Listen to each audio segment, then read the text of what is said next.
नमस्ते सभी को। मित्रों, वैचारिक मंथन यूट्यूब चैनल पर मैं आपका साथी आशीष चौरसिया आप सभी का हार्दिक स्वागत एवं अभिनंदन करता हूं। मित्रों, आपने हमारी ये वाली बातचीत तो सुनी ही होगी। अगर ना सुनी हो तो ऊपर दिख रहा है आई बटन पर क्लिक करके आप हमारी ये बातचीत ज़रूर सुनिए, क्योंकि आज की फ्रांसिस भाई से जो मेरी व्हाट्सएप चर्चा हुई है वो इसी विषय से जुड़ी हुई है। मित्रों, आपको इतना तो पता ही होगा कि बाइबल कई सारे किताबों का संग्रह है, जिसमें कई सारी किताबें शामिल हैं। लेकिन उन सभी किताबों में सबसे महत्वपूर्ण यशायाह की किताब है। ठीक है, क्योंकि जीसस के पैदाइश के संबंध में जितनी भी गॉस्पेल, जितनी भी किताबों में जीसस का पैदाइश के विषय में वर्णन किया गया है, उन सभी में यशायाह की जो किताब है और यशायाह की जो भविष्यवाणी है वो सबसे पुरानी है, सबसे प्राचीन है। यहाँ पे यशायाह की भविष्यवाणी जो मसीहा के पैदा होने के संबंध में कही जाती है वो बहुत ही महत्वपूर्ण है, क्योंकि वही आधार है बाकी सारी भविष्यवाणियों का या फिर क्रिश्चियनिटी के उस विषय का, जिसमें ये माना जाता है क्रिश्चियनिटी में, उस विश्वास में कि जो जीसस हैं वो कुंवारी से पैदा हुए थे, अर्थात उनकी जो पैदाइश है वो चमत्कारिक थी। उनकी पैदाइश हम नश्वर इंसानों की तरह शारीरिक नहीं थी। उनकी पैदाइश चमत्कारिक थी, आत्मिक थी, या फिर जो भी कह लें, क्योंकि वही भविष्यवाणी आधार बनती है क्रिश्चियनिटी की उस मूल मान्यता का, जिसमें यह माना जाता है कि जो जीसस हैं वो पवित्र पैदाइश के द्वारा वो पैदा हुए थे। उनकी पैदाइश चमत्कारिक है। उनकी पैदाइश तुच्छ मनुष्यों की भांति नहीं, पापी मनुष्यों की भांति नहीं हुई, बल्कि उनकी पैदाइश चमत्कारिक रूप से पवित्र आत्मा के द्वारा हुई है। अब वर्तमान में यशायाह की जो भविष्यवाणी है उसका जो प्रचलित अर्थ का अनुवाद है हिंदी में, वो कुछ इस प्रकार से है। इस कारण प्रभु आप ही तुमको एक चिन्ह देगा। देखो, एक कुंवारी गर्भवती होगी और पुत्र जनेगी और उसका नाम इमैनुअल रखेगी। यशायाह अध्याय नंबर 7 वचन नंबर 14 में ये बात वर्णित है। अब पहली नजर में तो ये बात एकदम सीधी साफ लगती है कि भैया यहाँ पे कुंवारी से गर्भवती होने की बात है कि कुंवारी गर्भवती होगी और वो पुत्र जनेगी। और यही बात मसीहा के विषय में भी कही जाती है, जीसस के विषय में भी कही जाती है। वो मसीहा थे कि नहीं वो दूसरी बात है, लेकिन जीसस के विषय में कही जाती है कि भैया वो कुंवारी से गर्भवती हुए हैं, तो इसमें तो कोई दिक्कत की बात नहीं है, बात सीधी साफ है। लेकिन अगर मैं आपसे कहूं कि यहाँ पे ये बात झूठी कही गई है, तो अगर मैं आपसे कहूं कि कुंवारी शब्द इसके मूल ग्रंथ में वर्णित ही नहीं है, क्योंकि मूल रूप से यशायाह की जो किताब है वो हिब्रू भाषा में लिखी गई है, इब्रानी भाषा में लिखी गई है, जो कि आपको स्क्रीन पर दिख रहा होगा। और उसका हिब्रू से सीधे हिंदी में जो अनुवाद है वो भी आपको स्क्रीन पर दिख रहा होगा। यहाँ पे आप स्पष्ट रूप से देख सकते हैं कि कहीं पे भी कुंवारी शब्द का इस्तेमाल इस भविष्यवाणी में नहीं किया गया है। यहाँ पर हिब्रू भाषा में शब्द आता है अल्मा, जिसका बाद में ग्रीक अनुवाद में अर्थ कर दिया गया पार्थिनोस, और पार्थिनोस का अर्थ होता है कुंवारी, जो कि आपको स्क्रीन पर दिख रहा होगा। इसके बाद इसका अनुवाद होता है लैटिन भाषा में, जहाँ पे पार्थिनोस की जगह पर विर्गो शब्द लिख दिया जाता है, और आगे चल के इस विर्गो शब्द की जगह पर अंग्रेजी के अनुवाद में वर्जिन शब्द लिख दिया जाता है, और इसका भी अर्थ होता है कुंवारी।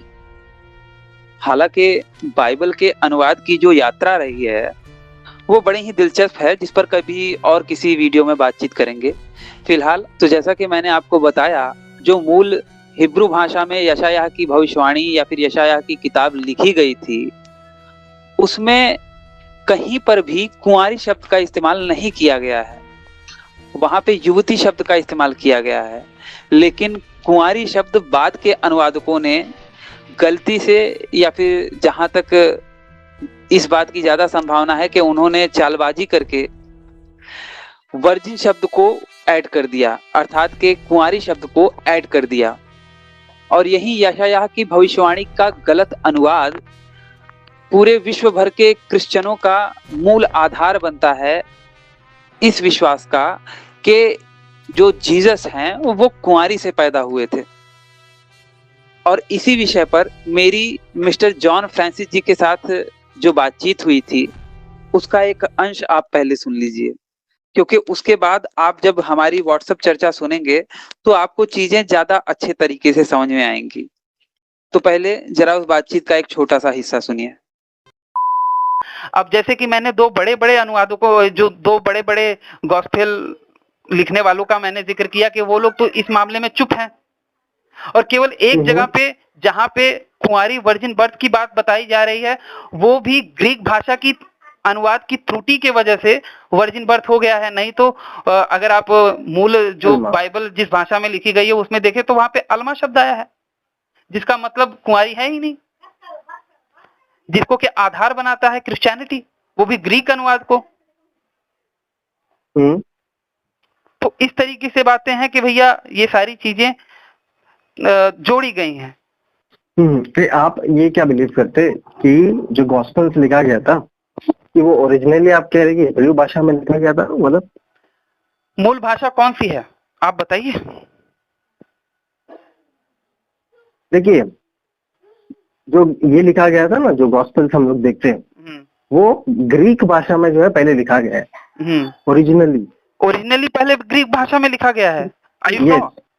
Yes I am sure. नहीं भाई, गलत बोल रहे हैं आप मुझे इसका सबूत दे सकते हैं। देखिए मैं हाँ यस मैं 100% उसका मैन्युस्क्रिप्ट आपको निकालूंगा। हिस्टोरिकल एविडेंस बताइए, कोई हिस्टोरियन मुझे थोड़ा बोलने हिस्टोरिकल एविडेंस, थोड़ा सा बोलने दीजिए। ठीक है कि कोई हिस्टोरियन ये बात कहता हो कि नहीं भैया ग्रीक भाषा में पहले लिखी गई थी।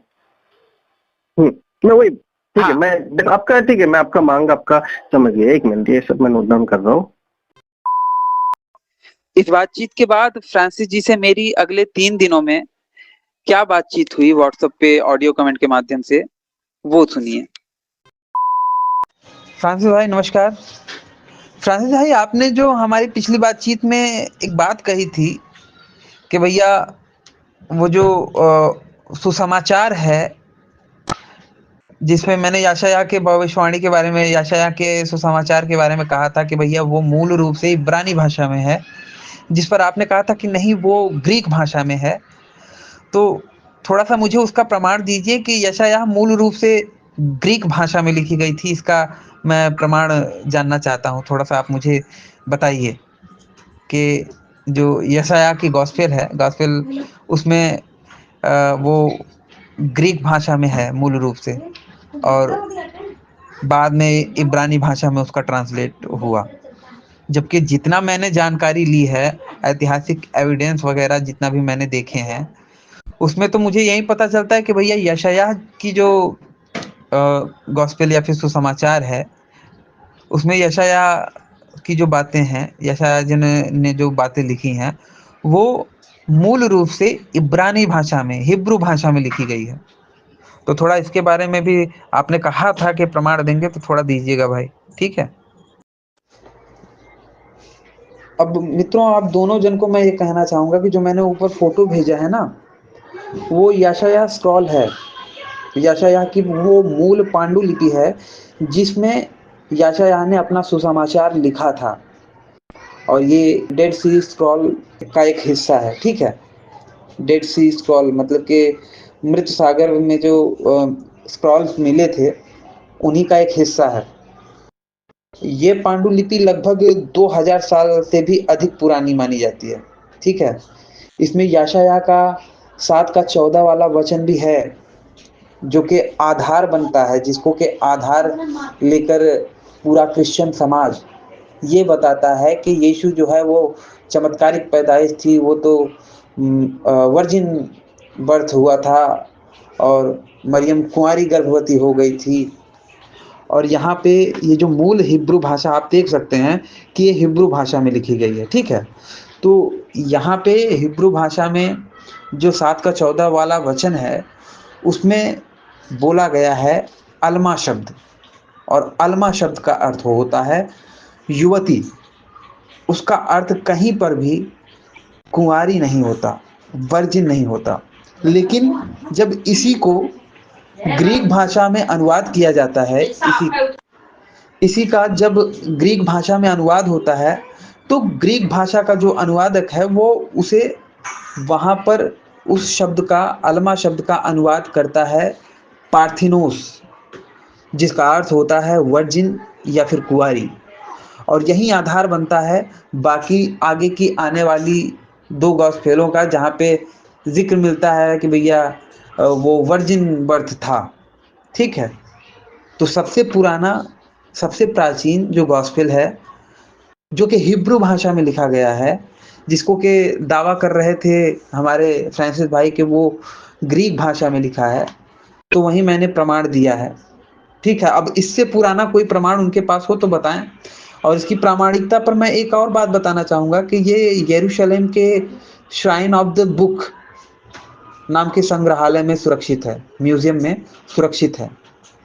इस पांडुलिपि की खास बात यह है कि यह आधुनिक बाइबल के इब्रानी जो भाषा का पाठ है ना, उसका लगभग पूरी तरह से ये मेल खाता है। इसकी जो बातें हैं और आधुनिक बाइबल की जो बातें हैं, या फिर आधुनिक बाइबल की जो यशायाह की गॉस्पेल है, उससे पूरी तरह से मेल खाती हैं, जरा सा भी इधर उधर नहीं है। इससे यह सिद्ध होता है कि इस वचन में कोई बदलाव नहीं हुआ है, ये वचन जैसा था वैसा ही है। तो अगर हमारे भाई फ्रांसिस भाई कहें कि नहीं भैया वचन में बदलाव हो गया, तो नहीं भैया, वचन में कोई बदलाव नहीं हुआ है। हाँ, ग्रीक भाषा में अनुवाद करके, ट्रांसलेट करके लोगों ने गड़बड़ झाला कर दिया और जीसस को चमत्कारिक पैदाइश या फिर वर्जिन बर्थ वाली ये जो अफवाह है ये उड़ा दी, प्रोपेगेंडा कर दिया। तो जरा इस पर भी देखें, मैंने प्रमाण दे दिया है। आप कुछ प्रमाण देने वाले थे कि नहीं भैया वो ग्रीक में पहले लिखी गई थी, तो थोड़ा बताएं मुझे। Ashish ji, good evening. Sorry, actually थोड़ा सा कुछ कामों में बिजी था, इसलिए मैं पूरा रिकॉर्डिंग कल सुन नहीं पाया। सो अभी जस्ट मैं ट्रैवलिंग ही कर रहा हूँ और मैं सुना उसे। तो उस दिन जो बात हमारा हुआ, सो आई थिंक थोड़ा सा अंडरस्टैंडिंग में ये हो गया है आपके एंड से, बिकॉज जो आपने गॉस्पेल्स कहा, राइट, तो जब हमारा मैथ्यू एंड लूक के ऊपर जब बात हो रहा था, तो उस बात पे जब हमारा ये आया कि कौन से लैंग्वेज में लिखा हुआ है, तो गॉस्पेल्स यानी जो नए नियम का, न्यू टेस्टामेंट के जो गॉस्पेल्स हैं ना, मैथ्यू, मार्क, लूक, जॉन, सो मैं उसके बारे में आपको कह रहा था कि वो जो है ग्रीक लैंग्वेज में लिखा हुआ है ओरिजिनली। ओल्ड टेस्टामेंट जो जिसका पार्ट आइजाया भी है, जो प्रॉफिटिकल बुक है, वो तो मैं भी यही मानता हूँ कि ओरिजिनली वो इब्रियू भाषा में लिखा था। बट मैं जो आपको कह रहा था ना, ग्रीक भाषा में गॉस्पेल्स लिखा है, वो मैं न्यू टेस्टामेंट के जो मैथ्यू एंड लूक जहाँ पे वर्जिन लिखा हुआ है ना, मैं उसके बारे में बता रहा था आपको। आइजाया तो मैं भी खुद यही मानता हूँ कि वो इब्रियू भाषा में लिखा है। तो मैं उस दिन भी आपको यही बताया था कि ओल्ड टेस्टामेंट हिब्रू में, न्यू टेस्टामेंट जो है ग्रीक में, देन ओल्ड टेस्टामेंट को जो है लेटर ऑन ग्रीक भाषा में ट्रांसलेट किया गया, एंड देन पूरे फिर बाइबल जो ग्रीक में था बाद में, उससे जो है फिर लैटिन वल्गेट में जो है ट्रांसलेट किया। तो मैं वैसे आपको बता रहा था, मे बी हो सकता है कि अंडरस्टैंडिंग जा पाया रहेगा, nothing else. So yes, originally आइजाया जो आप कोट कर रहे हैं वो 100% इब्रियू में ही जो है लिखा गया है। That is the mixture of Hebrew and Aramaic हम लोग देखते हैं। Thank you. और मैं जो आपको कह रहा था ना, एविडेंस बताऊंगा, वो मैं ये समझ रहा था कि आप ये कह रहे हैं कि जो गॉस्पेल्स, जो मैथ्यू, मार्क, लूक, जॉन है ना, आप कह रहे हैं कि वो ओरिजिनली जो है इब्रियू में लिखा था। तो उस काउंटर आर्ग्यूमेंट पर मैं आपको बता रहा था कि नहीं, मैं आपको एविडेंस दूंगा कि नहीं, वो न्यू टेस्टामेंट के जो गॉस्पेल्स है वो इब्रियू में नहीं, ओरिजिनली वो ग्रीक में लिखा था। तो उस बात पर मैं आपको एविडेंस प्रोवाइड करूँगा, मैन्युस्क्रिप्ट्स बताऊँगा कर कह रहा था। नमस्ते फ्रांसिस भाई। फ्रांसिस भाई, जो हमारी पिछली बातचीत हुई थी उसके विषय में मैं आपको फिर से बताना चाहूँगा कि हाँ, ये बात आप सही कह रहे हो कि समझने में ही भूल हुई है, समझने में ही गड़बड़ी हुई है, मिसअंडरस्टैंडिंग हुई है। हुआ ये कि मेरी जो बातचीत का मुख्य आधार था, वो यशायाह की भविष्यवाणी थी। यशायाह का चैप्टर नंबर 7 रूल नंबर 14, ठीक है? वही था जिसमें मैं बता रहा था कि वहाँ पे यशायाह जो भविष्यवाणी कर रहे हैं कि और कुँवारी गर्भवती होगी और बच्चा पैदा होगा जिसका नाम इमैनुअल होगा। अच्छा, बड़े मज़े की बात है कि इमैनुअल शब्द का उपयोग जीसस के मतलब इमैनुअल शब्द का संबोधन जीसस के लिए बाइबल में एक जगह पे भी नहीं है। नए नियम में जीसस के लिए इमैनुअल शब्द का संबोधन है ही नहीं, एक भी जगह पे नए नियम में, ठीक है? और पुराना नियम जिसकी बात कर रहा है, खैर वो दूसरा विषय है, उस पे नहीं बोलेंगे।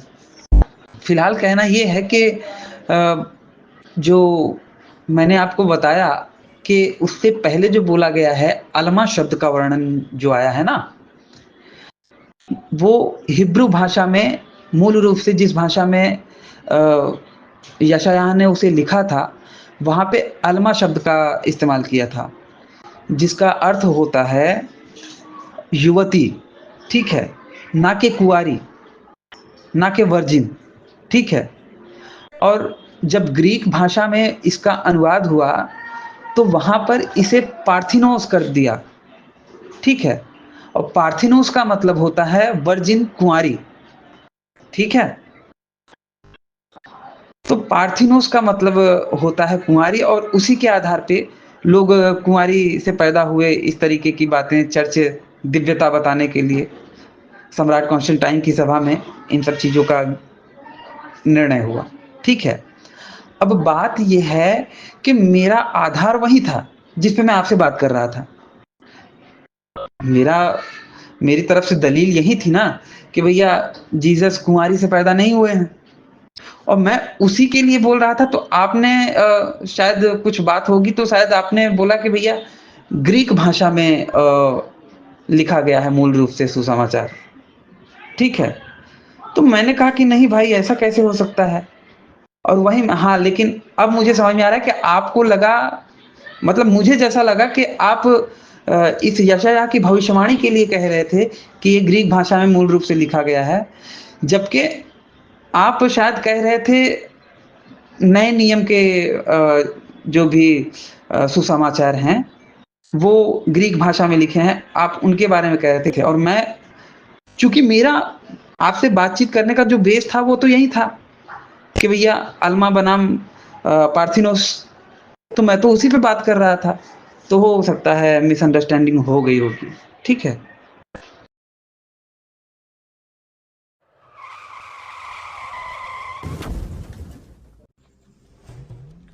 तो बस मित्रों, आज का हमारा ये वीडियो यहीं पे समाप्त होता है।